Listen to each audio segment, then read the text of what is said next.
So what about the other 1% of the UFO phenomenon? Has there ever been legitimate sightings? As promised, we're going to cover this 1% in a future episode, but I'll share with you something a wise man once shared with me. Before we should start focusing on dealing with problems outside our world, we should first focus on solving the problems within our world. And before you can start solving problems within your world, you first have to solve problems within yourself and within your surrounding environment of family and friends. So basically what I'm trying to say is that we have priorities that we need to focus on first and foremost so we can successfully build our lives and our minds. Now, it's no secret that the difference between what the government knows about UFOs and aliens and what is shared or released to the public is extremely enormous. And unfortunately, governments and several organizations on Earth are taking advantage of the UFO phenomenon to achieve worldly agendas. We see particle beams, huge ones, firing at things that are, you were saying 200,000 Gs. Yep. I mean, go over that. Well, because I think it's part of a test for if there are bad guys out there. Or maybe they're doing preparations for faction. We may be looking at more than one faction. Remember, these groups tend to fragment. They fractally fragment so that you have wars within wars within wars. You know, but why would NASA release that footage? Well, remember, you've got all the good guys in NASA, and then you've got a few who are not good guys. The good guys don't know that there's something to keep secret. They, remember, the lie's different at every level. They believe the lies they've been told. So when you set up a structure, an institution, which is supposed to be open and above board and is supposed to present live TV of the shuttle mission, they present live TV. Now, the controllers can't say, oh, well, you can broadcast this, but you can't broadcast that. Because the honest guys will then say, sure. Well, why can't we broadcast that? So people always say if this was happening, it would come out, and it is coming out. Well, I mean, I agree with you. When you've got the Catholic Church saying we need to love the aliens, they're our brothers, when you've got every major denomination saying it, when you've got all the movies, and you've got, you know, in the 80s, huge programs at the Olympics with aliens landing, you know, fake aliens, and you've got huge things the size of 3 football fields floating over Dallas and stuff all over the place.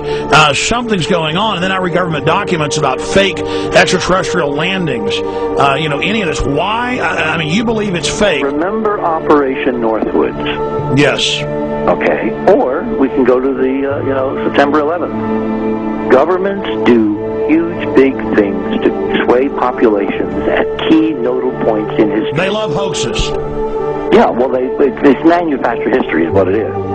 We are building, I mean, all my UFO friends, I need to shake them because they're so, frankly, they're extremely naive, Alex.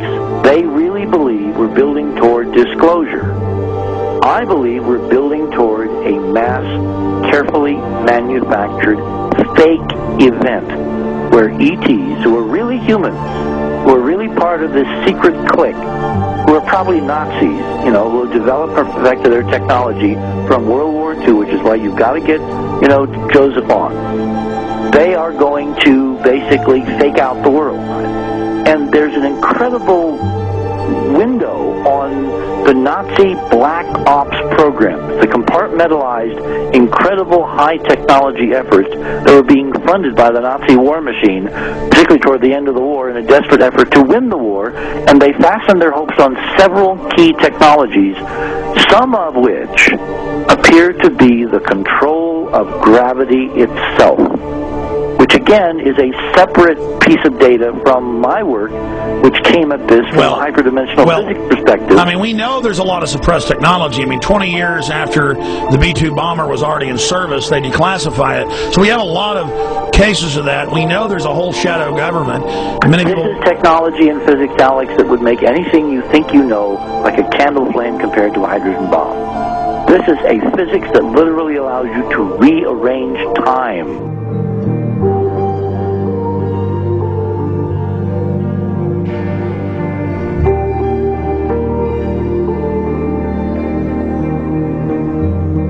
But I mean, imagine you've got all these compartments in these pyramids within pyramids of compartmentalization. That's why that's the New World Order symbol.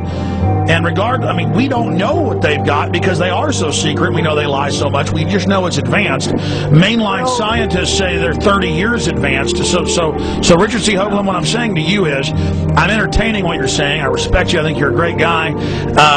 My only issue is, like you said, dealing with what we know they could be up to. The fact, Alex, we have done experiments. We have our own data. We have experiments now from the Soviet Union. 30, 40 years when the Iron Curtain came down, when glasnost finally prevailed, a huge amount of stuff was declassified from the KGB as well.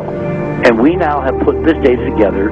We not only know what the physics is, we know what it can do, we know what it's based on, we know how to make it work. We've seen in our own experiments ample evidence. We've seen experiments across the American landscape and even in Europe that vindicate various parts of this.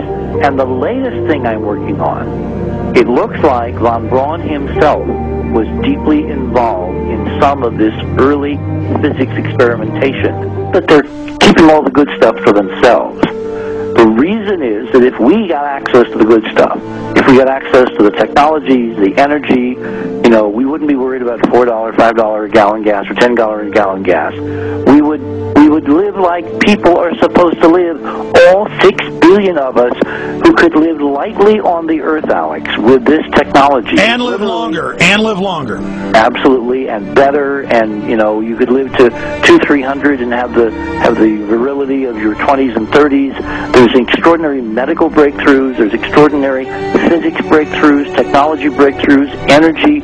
It's all been kept away. Think about it. We're already on a planet hurtling through space, all these wonders around you, and you've been taught it's bizarre to question, and that's because there's so many kooks in the alternative movement who do talk about ridiculous, Hollywood-style green men, instead of really looking at the shadow government and all these crazy secret societies that are admittedly running NASA and the shadow government. Now, ladies and gentlemen, during this talk that I'm going to give you, I'm going to explain to you the history of this phenomenon, who the secret government really is, and I will name them by name, beginning group, the study group. I will tell you who they are today. I'm going to tell you what this is all about. I'm going to tell you who's selling drugs to your children, and I'm going to tell you why the United States government is afraid for you to find out what the truth is regarding UFOs.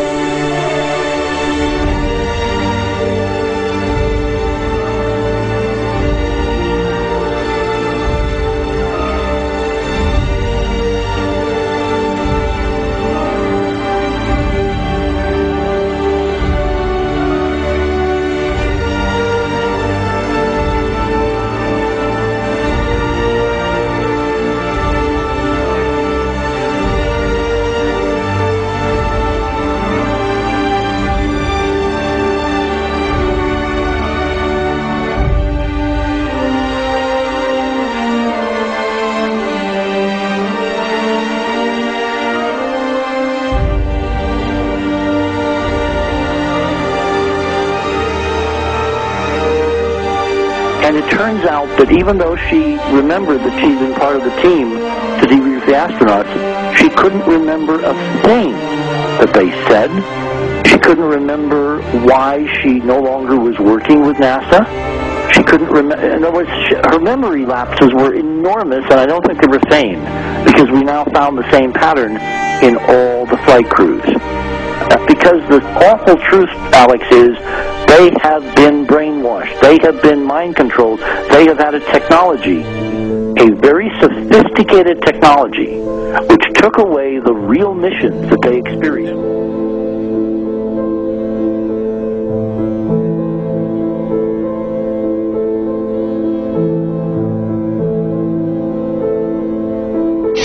Sorry.